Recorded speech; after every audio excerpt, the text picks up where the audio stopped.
बताया है कि ब्रह्मा जी के द्वारा ये सृष्टि रची जाती है, विष्णु जी के द्वारा पालित होती है, पोषित होती है और रुद्र के द्वारा संहारित हो जाती है। ये तीन शक्तियों का वर्णन हम हमेशा सुनते आते हैं, ब्रह्मा, विष्णु और महेश। उनके भी मूल में एक ही आदि शक्ति। हम हमेशा कहते हैं कि भगवान कितने हैं, बोलो? एक ही है। ईश्वर तो एक ही है। अब एक ही परमात्मा है, आदि शक्ति जिसकी अनंत शक्तियां हैं। और वो एक परमात्मा जब सृष्टि की रचना करता है तो ब्रह्मा हो जाता है। वही परमात्मा, वही ईश्वर, वही निराकार जो संपूर्ण ब्रह्मांड में व्याप्त है, जिससे चंद्रमा, सूर्य, तारे, ग्रह, नक्षत्र, देवगण सब जिसकी आज्ञा अनुसार चलते हैं, वही एक परमात्मा जब रचना करता है तो ब्रह्मा कहलाता है। वही जब पालन करता है तो विष्णु हो जाता है और वही जब संहार करता है तो रुद्र हो जाता है। तीन रूपों में अपने आप को वही ईश्वर विभाजित कर लेता है। ब्रह्मा, विष्णु और महेश, इनको धार्मिक दृष्टि से कहते हैं और शास्त्रीय दृष्टि से इन्हीं तीन शक्तियों को सत, रज और तम कहते हैं। और वैज्ञानिक दृष्टि से इन्हीं तीन शक्तियों को हम इलेक्ट्रॉन, न्यूट्रॉन और प्रोटॉन कहते हैं। यही तीन शक्तियां हैं जिनसे बनता है और आधार बन करके जिनसे व्यवस्थित होता है और फिर जिनसे सब कुछ प्रलय हो जाता है, सब कुछ विलीन हो जाता है। यही तीन तत्व है। नाम आप कुछ भी दे लीजिए, नाम कोई भी रख लीजिए, लेकिन वही तीन शक्तियां जो है इस संसार को रचना, पालन और संहारित करती है।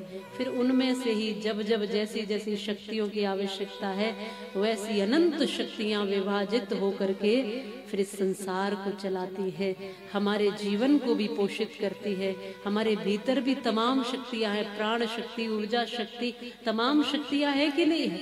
और इस बाहर भी संसार में बहुत सी शक्तियां हैं। हम तो अन्न को भी भगवान देवता कहते हैं, जल को भी देवता कहते हैं, वायु को भी देव कहते हैं, सबको देव मानते हैं। हम वृक्षों की भी पूजा करते हैं देव मान करके, हम मिट्टी की भी पूजा करते हैं देवता मानकर, हम सब में देव दर्शन करते हैं। पर इन सब का मूल आधार एक परमेश्वर परम पिता है, जिसको चाहे मोहन कह लो, राम कह लो, कृष्ण कह लो, जो कहना है सो कह लो। फिर मैथुन धर्म के कारण ये सृष्टि कैसे आगे बढ़ी, परीक्षित पूछते हैं। तब बताया कि सबसे पहले मनु और शत्रुपा का प्राकट्य और मनु शत्रुपा के द्वारा फिर ये सृष्टि आगे बढ़ी। तीन पुत्रियों का वर्णन आता है श्रीमद् भागवत कथा में, देहूति, आकुति और प्रसूति। दो पुत्र प्रियव्रत और उत्तानपाद मनु भगवान के, ये 5 संतानों का वर्णन।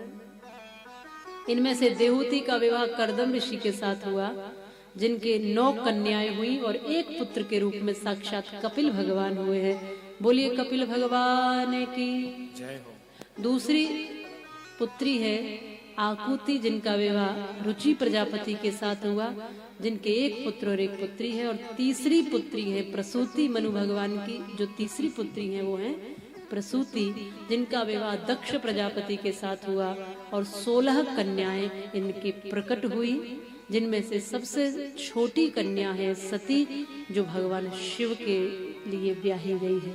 इस तरह तीनों पुत्रियों का वर्णन है। जो देहूति हैं, जिनके घर साक्षात भगवान कपिल आए हैं, वो विलक्षण गुणों से संपन्न है। भगवान कपिल को देख करके जैसे ही कपिल भगवान का जन्म हुआ, प्राकट्य हुआ, कर्दम ऋषि तो तपस्या के लिए चले गए थे, माँ देहूति ने लालन पालन किया, तो इनके विलक्षण गुण जब दिखाई दिए तो माँ देहूति आज अपने ही बालक से भक्ति की सीख लेने के लिए बैठी हुई है, यह सोच करके कि गुरु का कोई स्वरूप नहीं होता और गुरु की कोई उम्र भी नहीं होती। ऐसा नहीं कि कोई 80 वर्ष में ही गुरु पद को प्राप्त होता है। यहाँ यदि ज्ञान है तो ज्ञान उम्र के हिसाब से नहीं मिलता, छोटी अवस्था में भी ज्ञान प्राप्त हो सकता है और यूं तो कई बार 80 वर्ष तक भी कोई ज्ञान ना मिले, भगवान को प्राप्त करने का कोई रास्ता ना मिले। तब आज इस बालक के ही आगे बैठकर कहती हैं कि कौन सा ऐसा उपाय है जिससे भक्ति मेरे भीतर भी उतनी आ जाए जितनी तुम्हारे भीतर है। से स्पष्ट हुआ कि गुरु एक तत्व है, गुरु एक प्रकाश है, गुरु एक शब्द है, गुरु एक ज्ञान है जो सदैव रहता ही रहता है। कई बार लोग गुरु ढूंढते फिरते हैं, गुरुजी नहीं मिल रहे हमको, बढ़िया से गुरुजी चाहिए, बताइए कोई गुरुजी मिले तो। मंडी लगी है गुरुजी की कि बढ़िया से बताइए, तो घटिया भी होते हैं गुरु, बढ़िया से बताइए हमको गुरुजी कहाँ मिलेंगे, कहाँ मिलेंगे। ये माता जी पहुंच गई एक जगह की, गुरुजी आपसे दीक्षा लेनी है, मंत्र लेना है, दे दीजिए। गुरुजी ने कहा कि पहले कहीं नहीं लिया, पहले कहीं से दीक्षा ली कि नहीं ली। इन्होंने की कि पहले भी एक बनाए तो थे गुरु, बहुत मुश्किल से ढूंढने पर मिले थे, बनाए तो थे, लेकिन थोड़े ही दिन जिए बेचारे, चले गए इस धरती से। क्या करें हम तो फिर बिना गुरु के रह गए। फिर बहुत प्रयास किया, बहुत आगे दौड़ लगाई कि कहीं मिल जाए, कहीं मिल जाए, मन के से गुरु मिल जाए हमको। अब आपको गुरु नहीं चाहिए, आपको गुरु चाहिए मन के से। कैसे मन के से कि आप कुछ भी करते रहे पर गुरु टोके नहीं, रोके नहीं, कुछ भी करते रहे, खूब हथेली घिसते रहे पर गुरुजी कहें बेटा थोड़ी हमें भी दे दो। ऐसे गुरुजी चाहिए। जो भी करना हो खूब करते रहे, सारे कुकर्म कर ले पर गुरुजी नहीं रोके, तब तो ये गुरुजी बहुत बढ़िया है। और जहां गुरुजी ने कहा बेटा शराब छोड़ दो, सिगरेट छोड़ दो, तंबाकू बीड़ी गुटखा मांसाहार छोड़ दो, वासनाओं को छोड़ दो, मोह छोड़ दो, बस ये बात कही तो ये गुरुजी किसी काम के नहीं है, ये ठीक नहीं है। अपने मन के जैसे चाहते हो, हमारे मन से गुरुजी चलेंगे। इन्होंने कहा बहुत ढूंढा, फिर एक और मिले। ये माता जी कहती हैं पहले मिले थे एक, फिर वो चले गए इस दुनिया से, अकेले रह गए बिना गुरु के, फिर एक और बहुत खोजने पे मिल गए, लेकिन ऐसा हमारा भाग्य कि वो भी बेचारे चले गए, वो भी नहीं ज्यादा दिन तक जी। फिर हम बिना गुरु के रह गए, बहुत ढूंढा है महाराज जी, तब जाकर आप मिले हो, अब आप दीक्षा दे दो हमको, आपसे चाहते हैं। इन्होंने कहा कि माता जी थोड़े दिन हमें तो जी लेने दो, हमें तो थोड़े दिन जीने दो।